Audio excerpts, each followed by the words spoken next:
Lyca productions Subaskaran presents super star Rajinikanth நடிப்பில் Vettaiyan October 10 முதல் உலகமெங்கும். 2D என்டர்டெயின்மெண்ட் சூர்யா ஜோதிகா தயாரிப்பில் பிரேம்குமார் இயக்கத்தில் கார்த்திக் மற்றும் அரவிந்த் சுவாமி நடிக்கும் மெய்யழகன் செப்டம்பர் 27 முதல் உங்கள் அபிமான திரையரங்குகளில். இந்த படத்தில் மௌனங்களை பேசக்கூடிய ஒரு நடிகர் எனக்கு தேவைப்பட்டார். நிறைய வசனம் பேசுகிறத விட வசனம் பேசாமல் கண்களில் பேசுகிறது இருக்கு இல்லையா, அது ரொம்ப ரொம்ப முக்கியம். அப்படி யோசிச்சு பார்க்கும்போது எனக்கு டக்குன்னு யோகி பார்க்கும் ஸ்டன்னிங் பர்ஃபார்மன்ஸ் இந்த படத்தில். இன்னும் சொல்லப்போனால் ஒரு ஒரு உலகத்தரமான நடிப்புன்றாங்க. இந்த இன்டர்நேஷ்னல் ஸ்டாண்டர்ட் அந்த நடிப்பு, அந்த சைலன்ஸில் இருக்கும். கண்டிப்பாக பிக் பாஸ்லாம் வந்து பெரிய சக்ஸஸ்ஃபுல்லாக வரும். கமல் சார் பண்ண ப்ரோக்ராம் அதெல்லாம் நல்லா சக்ஸஸ்ஃபுல்லாக பண்ணி நல்லா என்ஜாய் பண்ணி பண்ணக்கூடிய ஆள் தான். நான் எழுதின ஸ்கிரிப்ட் படி இங்கே எங்கேயுமே விஜய் சேதுபதி அழக்கூடாது. ஸோ நான் வச்சுருந்த இடம் வந்து என்னென்னா, அம்மாவை கட்டி பிடிக்கும்போது வெட்டும் போது தர்மா அவனு கூப்பிட்ட உடனே ஒரு கேவி ஒரு பிள்ளை தன் ஆத்திரத்தை யார்கிட்ட போய் சொல்கிறது அப்படின்னு தெரியாமல் கேவி போய் அப்படியே கட்டி பிடிச்சி அழுகிறது தான் அந்த. லிப்ஸ்டிக் போட்டிருக்கீங்களா? இல்லை சார், என்னோடய லிப்பே அப்படி தான் சார் பாருங்கள், எந்த கலரும் போடல சார். நான் கொஞ்சோண்டு பான்ஸ் பவுட்ரு அதை மட்டும் அவங்க தேய்ச்சி அது மட்டும் அவங்க பூசி வெளியே வருவாங்கல்ல, அதை மட்டும் அப்படியே சுற்றி. நான் என்ன சொல்லிட்டேன், உங்களை யாரும் நான் போக சொல்லலை. உங்களோட வேலை யாருக்கும் நீங்கள் யாரும் தமனாவுக்கு மேக்கப் போடாமல் பார்த்துக்கலாம் அப்படின்னு ப்ரொடியூசர் ஃபோன் பண்ணாங்க. அதாவது சுரேஷ் ஆர்கே சுரேஷ், மாமா எடுத்தாலும் எடிட் பண்ணி வச்சுருக்கீங்களா? மாமா ஆமாம், உடனே காட்டிடுவோம். எப்படி வந்திருக்குன்னு தெரியல. என்ன நான் எப்படி இருப்பேன் ரொம்ப சந்தேகம், அவங்க டவுட் இருக்குது, தயவுசெய்து நீங்கள் காமிச்சிருங்க. அதோட இங்கே அடித்ததோட சேர்த்து ஒரு 35 மினிட்ஸ் என்னமோ சொல்லி அப்படியே எடிட் பண்ணி போட்டேன். அடுத்த நாள் 3 பேர் ஊருக்கு போயிட்டாங்க, அனுப்பிச்சிட்டாங்க. அவ்வளோதான். Hi, this is Deepika from red Nool. இன்றைக்கி நம்மளோட யதார்த்தமான கதை, யதார்த்தமான கேரக்டர்ஸ்லாம் கொண்டு வர சீனு சார் இருக்கார். ஹாய் சார், எப்படி இருக்கீங்க?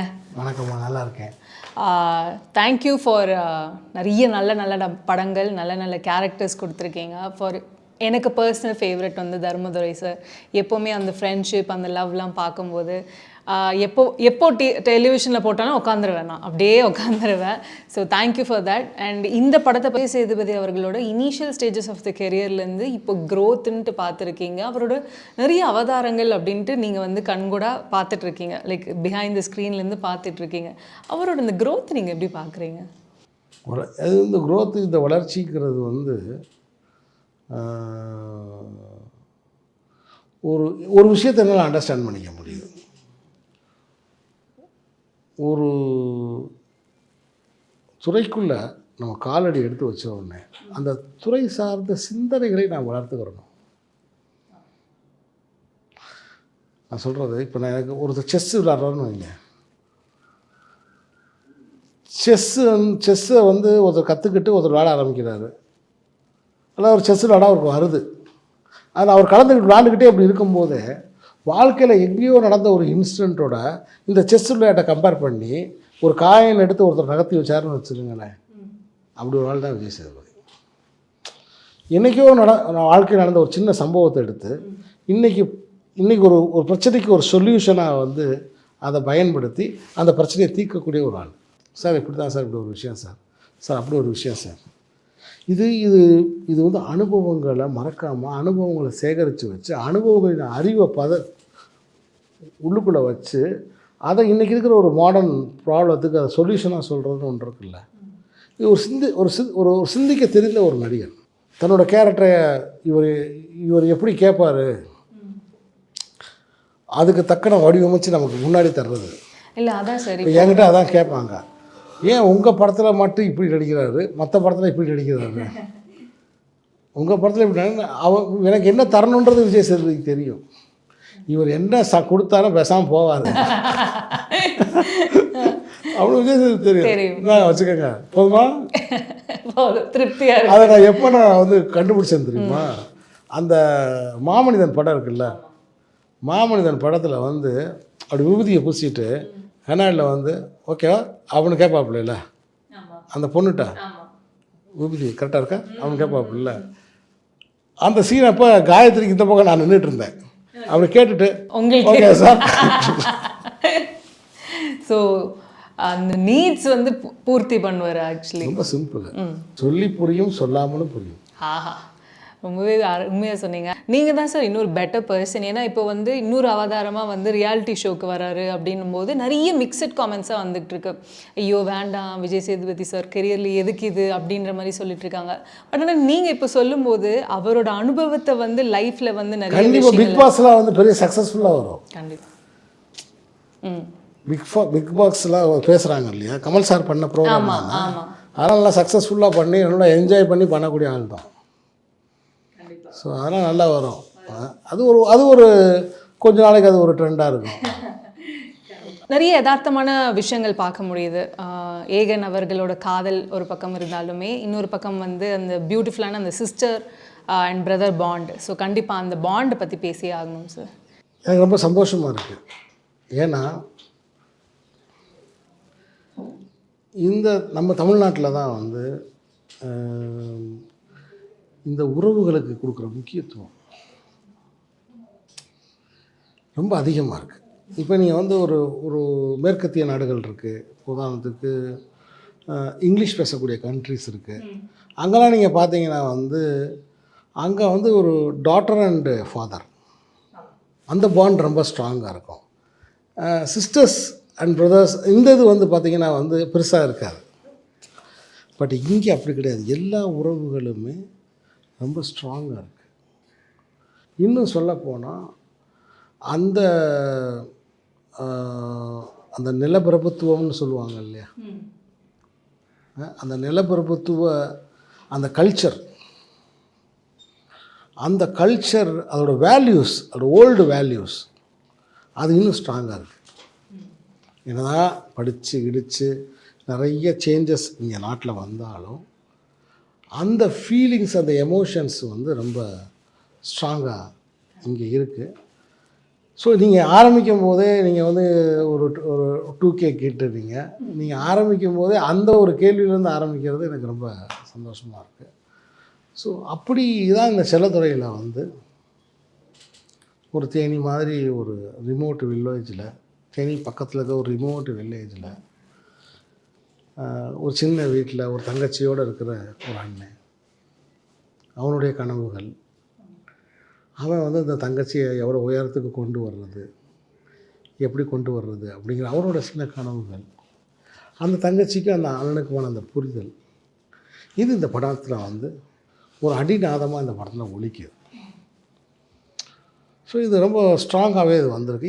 இது வந்து கரெக்டாக இருக்கிறதுக்கு அடிப்படையான காரணம் வந்து என்னென்னா, நான் ஃபஸ்ட்டு வந்து ஒரு ஸ்டார் கேஸ்ட், நம்பகமான ஒரு ஸ்டார் கேஸ்ட், அது ரொம்ப ரொம்ப முக்கியம். இப்போ உதாரணத்துக்கு ஒரு சினிமாட்டிக்காக வந்து ஒரு பொண்ணு இருக்குதுன்னு வச்சுக்கோங்க. இப்போ வந்து ஏகனுக்கு சம்மந்தமில்லாத ஒரு கலரில் ஒரு சிஸ்டரை கொண்டு வந்து அவங்களுக்கு நம்ம ஒரு பெயிண்டிங்லாம் அடித்து கிடிச்சு அதெல்லாம் இல்லாமல் எல்லாமே நம்ம மண்ணுடைய நிறங்கள் கண்டிப்பாக அதில் எந்த காம்ப்ரமைஸும் நம்ம பண்ணுற மாதிரி இல்லை. ஸோ அப்படி வரும்போது அது எல்லாமே உண்மையான ஒரு தங்கச்சியா, ஒரு உண்மையான ஒரு அண்ணனா இந்த படம் வந்து அப்படி மலர்ந்து நிற்கிது.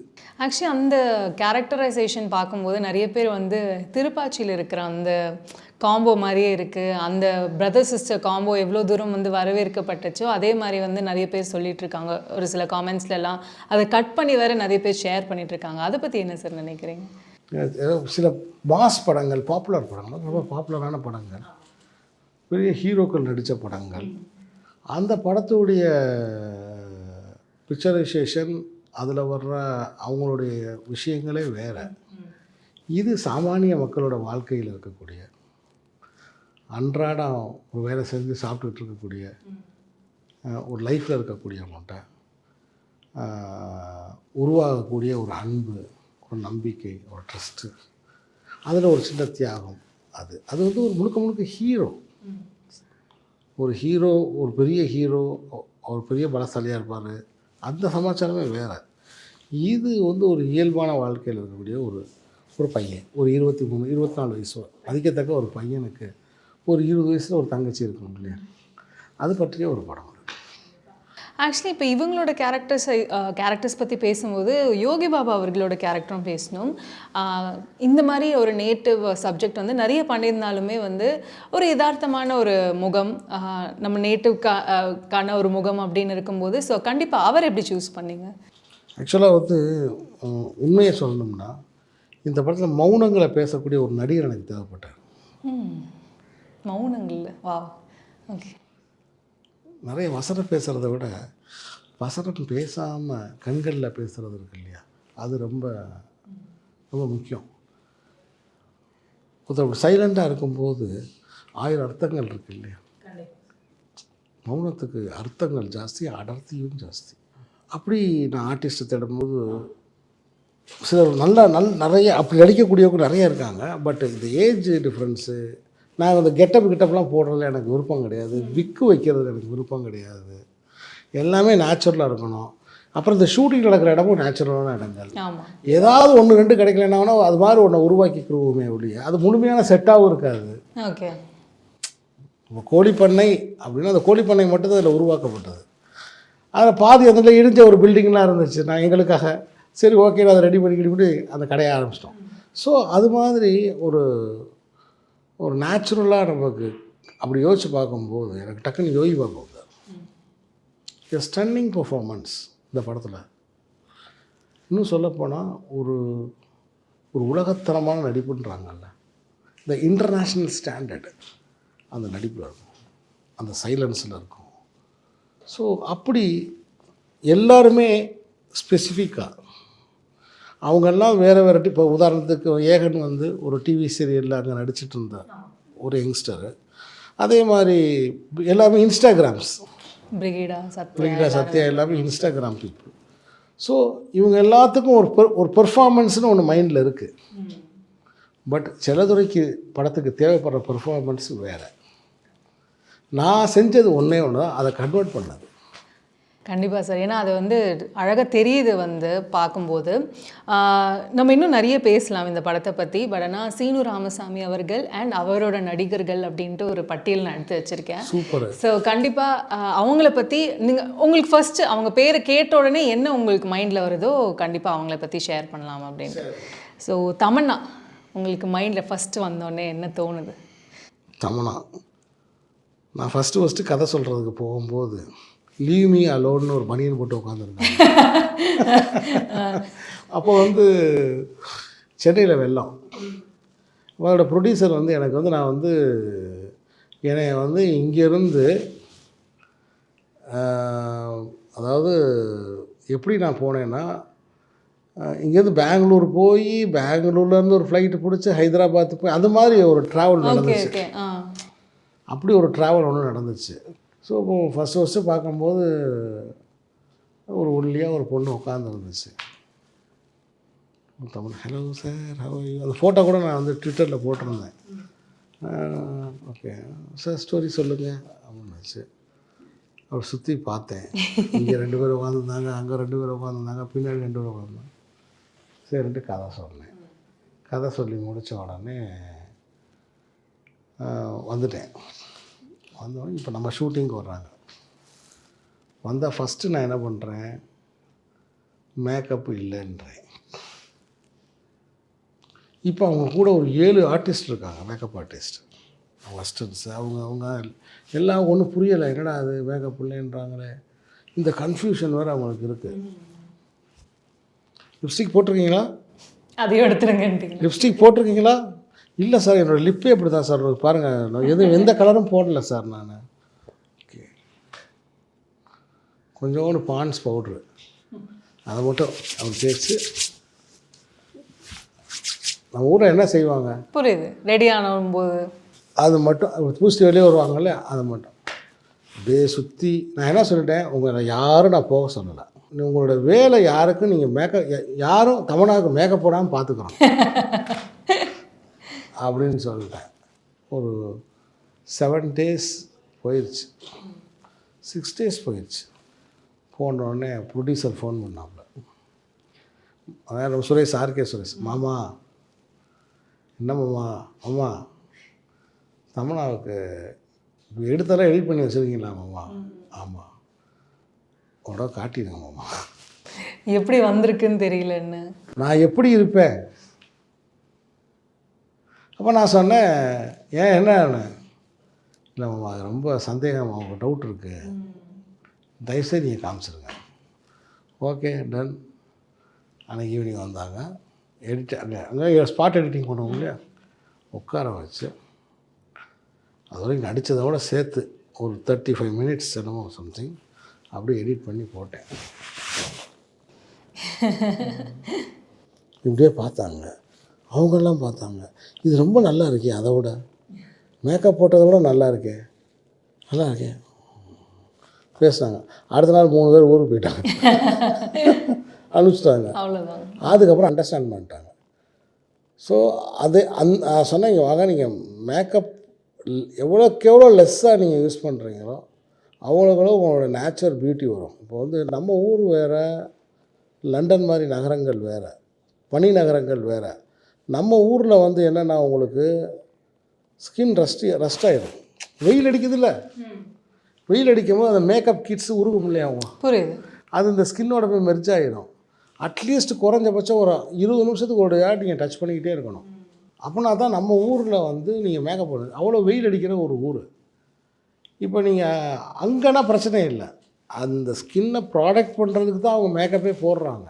அது பேர்ன் ஆகிடக்கூடாதுன்றதுக்காண்டி தான் அவங்க மேக்கப்பே போடுறாங்க. ஒரு லேயர் மாதிரி போடுறாங்க. அந்த இன்னும் சொல்லப்போனால் அந்த அந்த சூரியனால் உண்டாகக்கூடிய அந்த திட்டாக வந்துடக்கூடாதுன்றதுக்காண்டி தான் அவங்க போடுறாங்க.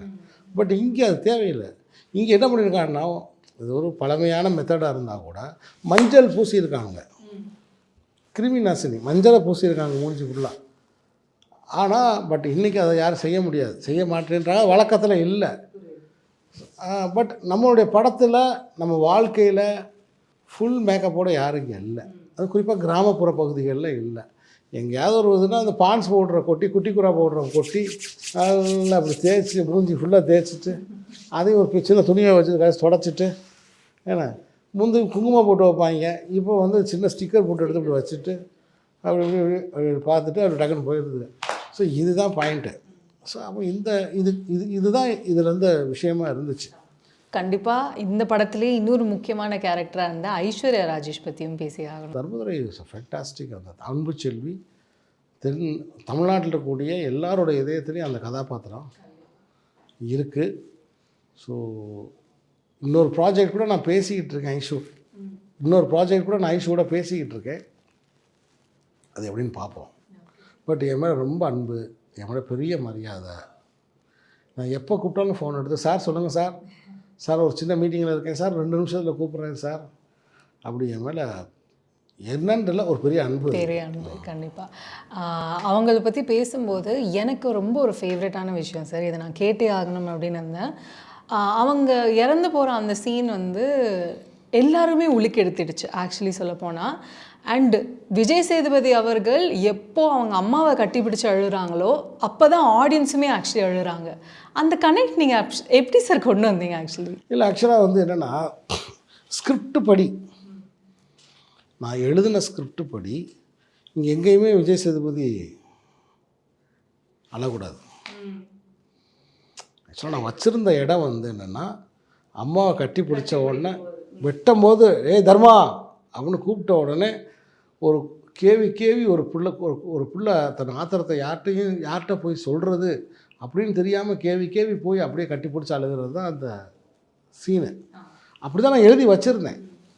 நான் வந்து என்ன பண்ணுவேன்னா, சில நேரங்களில் வந்து ஆர்டிஸ்ட்டுகள் இதை எந்த அளவுக்கு உள்வாங்கியிருக்காங்க, இதை எந்த அளவுக்கு அவங்க எக்ஸ்ப்ரெஸ் பண்ணுறாங்க, அது எந்த அளவுக்கு அதை அவங்க வந்து சொல்கிறாங்க, அல்லது அவங்களோட உள்ள உணர்வு என்ன,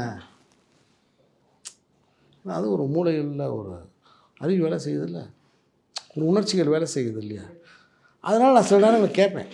ஸோ அப்படி நான் வந்து என்ன பண்ணேன், அப்போ கூட நான் கேட்டேன். நான் அங்கே ஒரே ஷாட்டு அங்கேருந்து அப்படியே கடன்னு ஓடி வந்து டப்புன்னு உள்ளே வரணும் வீட்டுக்குள்ளே வந்து நின்று இப்படி திரும்பி பார்த்தா இங்கே ஐஷு படுத்துருக்கு, அவங்க அப்பா உட்காந்து அழுதுகிட்டு இருக்கார். போய் கிட்ட போய் விஜய் சேதுபதி பார்க்கும்போது நான் கேட்டேன், சேது இந்த இடத்துல நீ அழுகுறியா? இல்லை சார். தெரியுது அவருக்கு அப்படின்ட்டு. அது என்னன்னா வந்து இது ஒரு வகையான ஏன்னா இப்போ நான் ஒன்று கேட்குறேன், எனக்கு அழுக வருது சார். சார் அழுகு, நீங்கள் அழுகு. அங்கே அழுது எல்லாம் முடிஞ்சிருந்தா அடுத்த ஷாட்டு கண்டிப்பாக சைலண்ட்டாக ஒரு ஆள் நடந்து வந்தாப்புல வந்து ஓங்கி டம்முன்னு வெட்டினாப்புல அம்மா வந்து தடுத்தும் ஆக்ரோஷமாக கத்துனாப்புலன்னு அந்த சீனை முடிக்க வேண்டியிருக்கும். நான் சொல்கிறேன் புரியுது சார். அப்படியே அந்த சீனை முடிக்க வேண்டியிருந்திருக்கும். ஆக்ரோஷமாக கத்துறாப்புல அப்படியே அந்த அம்மா இழுத்துக்கிட்டே அப்படியே வெளியில் வந்துச்சு, சீன் கட்டாச்சு. இல்லை சார் நான் சரி. அப்போ ஒரு இடத்துல இது அந்த வெடிக்க போகிற இடத்துல நான் எழுதி வச்சுருக்கேன். அதுக்கப்புறம் போலீஸ் ஸ்டேஷனில் என் பிள்ளையே போயிட்டா. அதுக்கப்புறம் நான் ஒரு ஷாட் எடுத்துருந்தேன், அப்படியே பித்து பிடிச்சி நடந்து வர்ற மாதிரி ரோட்டில். அப்புறம் அது எடிட்டிங்கில் அது போயிடுச்சு. ஐயோ, ஸ்ட்ரெயிட்டாக வீட்டுக்குள்ளே வந்தாச்சு. வீட்டுக்குள்ளே வந்தோடனே அதை வெட்டுறதுக்கு ட்ரை பண்ணது. அதுக்கப்புறம் அம்மா வந்தோடனே அம்மாவை கட்டி பிடிச்சி அழுதது, அப்புறம் வீட்டு வாசலில் உட்காந்து அழுதது. அதுக்கப்புறம் போய் வந்து எவ்வளோ நாள் ஆச்சு, இப்போ பயங்கர ஷார்ட் ஆர்டர்லாம் சொல்லிக்கிட்டு இருக்கேன். அதுதான் சார் ஆச்சரியமாக பார்த்துக்கிட்டு இருக்கேன். மொத்தமாக அப்படியே சொல்கிறீங்க. அப்படியே போய் அந்த சலூனில் போய் எங்கள் அம்மா செத்து போச்சு மொட்டையடின்னு சொல்லி கத்துறது, பா அவங்க எல்லோரும் சேர்ந்து கூட்டிகிட்டு வர்றது. இந்த கதையோட முடிவு, இந்த ஷார்ட்டு முடியும் போது அங்கே தமனா கண்ணில் கண்ணீர் வந்துக்கிட்டு இருக்கு. இதுதானே ரொம்ப நாள் ஆச்சு இது. ஸோ அப்படி அப்போது வந்து அது விஜய் சேதுபதி ஒரு சிந்திக்கக்கூடிய ஒரு நடிகன். நான் சில நேரம் டிஸ்கஸ் பண்ணுவேன், கேட்பேன். என்னோடய ஃபஸ்ட்டு படத்துலேயே டிஸ்கஸ் பண்ணியிருக்கேன். ஃபஸ்ட்டு படத்துலேயே கொடுத்து கேட்பேன், ஏதாவது கருத்து சொல்கிறாங்களா அப்படின்னு கேட்பேன். ஸோ அப்படி ஏதாவது நல்ல விஷயம் கிடச்சிச்சின்னா நான் டக்குன்னு எடுத்துடுவேன், கேட்டுக்கிறேன். அது ஒன்றும் தப்பு கிடையாது. அது ஒரு தப்பு கிடையாது. ஒரு டெவலப்மெண்ட்டுக்கு அது ஒரு உதவி தான். நான் பார்க்காத ஒரு இடத்த இன்னொரு மனுஷன் பார்ப்போம் பிள்ளைல, அது ஒரு தான். உங்கள் லைஃப்பில் ஆக்சுவலி விஜய் சேதுபதி சார் வந்து ஒரு பெரிய ஒரு இம்பார்ட்டண்ட் ரோல் கண்டிப்பாக.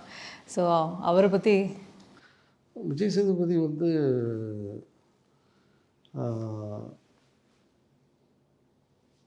எனக்கு ரொம்ப முக்கியம், சினிமாவுக்கு ரொம்ப ரொம்ப முக்கியம். சரிங்களா? இந்த சினிமாவுக்கு விஜய் சேதுபதியோட தடம் அப்படிங்கிறது ரொம்ப முக்கியம். பல நல்ல விஷயங்களுக்கு விஜய் சேதுபதி ரொம்ப முக்கியம். ஸோ நான் என்னுடைய வாழ்க்கையில் நான் பார்க்குறது என்னென்னா, விஜய் சேதுபதி என் சந்தித்த பிறகு, விஜய் சேதுபதி என் படத்தில் நடித்த பிறகு, அதன் பிறகு எனக்கு வந்த ஒரு 4 படங்கள் ரொம்ப முக்கியமான படங்கள். ஸோ அதெல்லாம் வந்து எனக்கு ரொம்ப, அது விஜய் சேதுபதி என்னை தேடி வந்தனால தான் எனக்கு நடந்துச்சு. கண்டிப்பாக இவங்க சார் அப்படின்னு நினச்சி என்னை தேடி வந்து கொடுத்தனால அதெல்லாம் நடந்துச்சு. இல்லைன்னா நடந்திருக்காது. இப்போ எவ்வளோ முக்கியங்கிறத வார்த்தையில் எப்படி சொல்கிறது தெரியுது சார். உங்களோட சைலன்ஸில் வந்து அவ்வளோ வார்த்தைகள் இருக்குன்னு தெரியுது. அதை சொல்ல முடியாது. கண்டிப்பாக. ஆக்சுவலி இப்போது நீங்கள் வந்து Vijay Lyca productions Subaskaran presents super star Rajinikanth நடிப்பில் பேட்டையன் அக்டோபர் 10 முதல் உலகமெங்கும். 2D என்டர்டெயின்மெண்ட் சூர்யா ஜோதிகா தயாரிப்பில் பிரேம்குமார் இயக்கத்தில் கார்த்திக் மற்றும் அரவிந்த் சுவாமி நடிக்கும் மெய்யழகன் செப்டம்பர் 27 முதல் உங்கள் அபிமான திரையரங்குகளில்.